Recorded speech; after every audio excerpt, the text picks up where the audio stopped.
राधे राधे, जय गुरुदेव।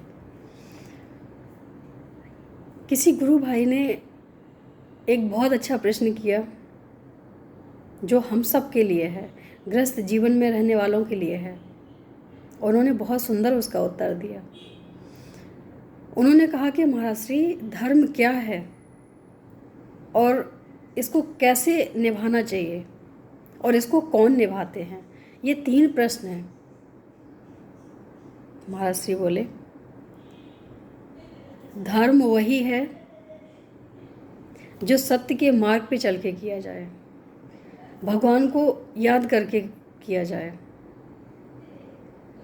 अपना उसमें स्वार्थ लेस मात्र न हो, सिर्फ ये हो कि हमें ये कार्य करना है। जीवन में कोई कार्य जब हम इसलिए करते हैं कि ये हमें प्रभु ने सौंपा है, चाहे वो परिवार हो, चाहे वो बिजनेस हो, जो भी हो, करना हमें वो सारे काम हैं, लेकिन उसमें निमित्त बना दिया हमने भगवान को, तो वो उस कार्य में सफलता मिलेगी, क्योंकि भगवान कभी कोई कार्य अधूरे नहीं छोड़ते हैं। और ये कि अगर इसको करना है तो कैसे करना है, धर्म को कैसे करें, तो महाराज श्री कहते हैं कि धर्म को करने का एक ही रास्ता है। किसी को दुख ना हो, किसी को तकलीफ़ ना हो, अपने कर्तव्यों का पूरा निर्वहन करें। अपने जीवन के साथ साथ हमें ये भी लेके चलना है कि भगवान ने जो हमें जिम्मेदारियां सौंपी हैं उनको भी साथ साथ करना है। हमें सिर्फ अपने ही जीवन से जुड़ी खुशियां या दुख नहीं देखने हैं। जीवन में जो भी हमसे जुड़े हैं उन सब की खुशियों को साथ लेके उनकी सब ज़रूरतों को पूरी करते हुए आगे बढ़ना है। यही हमारा धर्म है और यही हमारा कर्तव्य है। सबसे बड़ा धर्म वही होता है जहाँ हम भगवान को नहीं भूलते हैं। हर छोटे से छोटे, बड़े से बड़े कार्य में भगवान को साथ लेके चलते हैं और हम ये कहते हैं कि जो भी हमारे साथ घटित होता है, और ये सच भी है। महाराज श्री कहते हैं ये जिसने समझा है, जिसने माना है, ये 100% सच है कि बिना इस प्रभु की कृपा के बगैर हम अच्छा कार्य कर ही नहीं सकते हैं, क्योंकि हमारे अंदर जो है सारी बुराइयों का कोठरा भरा हुआ है। बुराइयां तो हम आसानी से कर सकते हैं, बुरे कर्म हम आसानी से कर सकते हैं, उसमें कोई बाधा भी नहीं आएगी। लेकिन अगर हम अच्छा कार्य करने जाएं तो हमारा खुद एक मन जो है वो बाधा बन के खड़ा होने की कोशिश करता है। वो खुद कहता है कि हमें ये काम नहीं करना चाहिए, क्योंकि सत्य के मार्ग पे हमेशा कठिनाइयाँ आती हैं।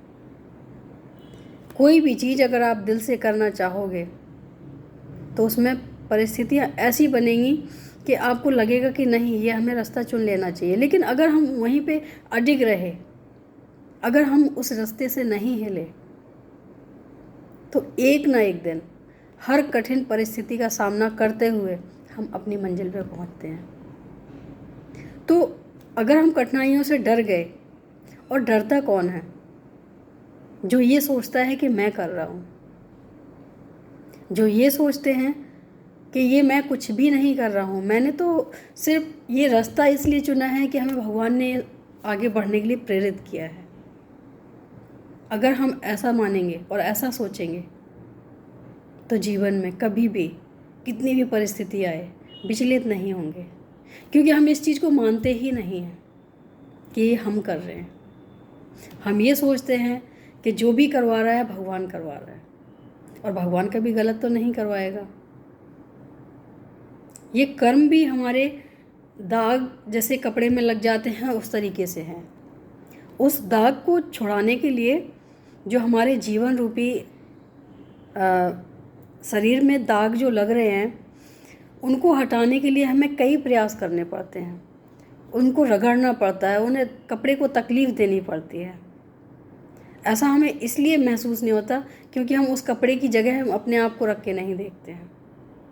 जीवन में अगर दाग लगते हैं तो उनको छुड़ाने के लिए ईश्वर ऐसी परिस्थितियां करता है कि अपने आप ही वो दाग छूट जाते हैं। क्योंकि जितनी ज़्यादा हमें परेशानियाँ यातनाएं मिलती हैं तो हमारा मन जो है वो बड़ा ही पवित्र और निर्मल बन के ऊपर आता है। सारे विकार अपने आप दूर होने लग जाते हैं। और भगवान को दोषारोपण तो कभी नहीं करना चाहिए। वो एक निर्मल मन बनाना चाहते हैं, क्योंकि उन्होंने कहा है निर्मल मन जन मोह भावा।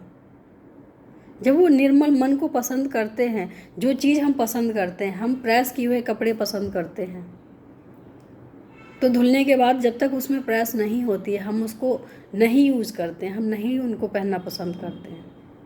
तो भगवान को जो चीज़ पसंद है वो भी तो अपने तरीके से ही बनाएगा ना, उसमें हम क्यों इंटरफेयर करते हैं? उनको करने दो अपना काम। बस अगर मन विचलित होता है तो भगवान से एक ही प्रार्थना करनी चाहिए कि हे प्रभु, स्थिति परिस्थिति जो भी आए कभी घबराऊं ना। आपका इतना साथ हमेशा रहे कि हर परिस्थिति का सामना हंस के करो और आप तक पहुंचने की कोशिश करो। महाराज श्री बहुत अच्छी बात समझाते हैं कि जिसने समुद्र की जो लहरों को सामना किया है, दुनिया की जो बनाई हुई रीति रिवाज हैं, जो अपशब्द हैं, जो कठिनाइयां हैं, उनको झेल के जो आगे निकला है उसी ने मंजिल को पाया है। जो इन्हीं चक्रों में फंस जाता है, एक भंवर भी आता है, अगर हम उस भंवर के बीच में आ गए तो डूबना पक्का ही हो जाता है। तो हमें भंवर में नहीं आना है, हमें अपना बच के किनारा करके अपना रास्ता बदल के उन रास्तों से चलना है जहाँ से सिर्फ और सिर्फ भगवान की प्राप्ति होती है। ये बातें सबको समझ नहीं आएंगी, लेकिन जो सच में दिल से भगवान से जुड़े हैं या जुड़ने की कोशिश कर रहे हैं उन सबको ये बातें हमारी अच्छी लगेंगी। तो हमारे महाराज जी कहते हैं स्थिति परिस्थिति से विचलित नहीं होना है, बस आगे बढ़ते जाना है। जीवन में सबसे बड़ा हमारा जो रास्ता है या जो भी हमारा विकास का मार्ग है वो यही है कि हमारा मन विचलित ना हो, हर स्थिति में हम आगे चलने की कोशिश करें। आज के लिए इतना ही, कल कुछ और लेके आएंगे। राधे राधे, जय गुरुदेव।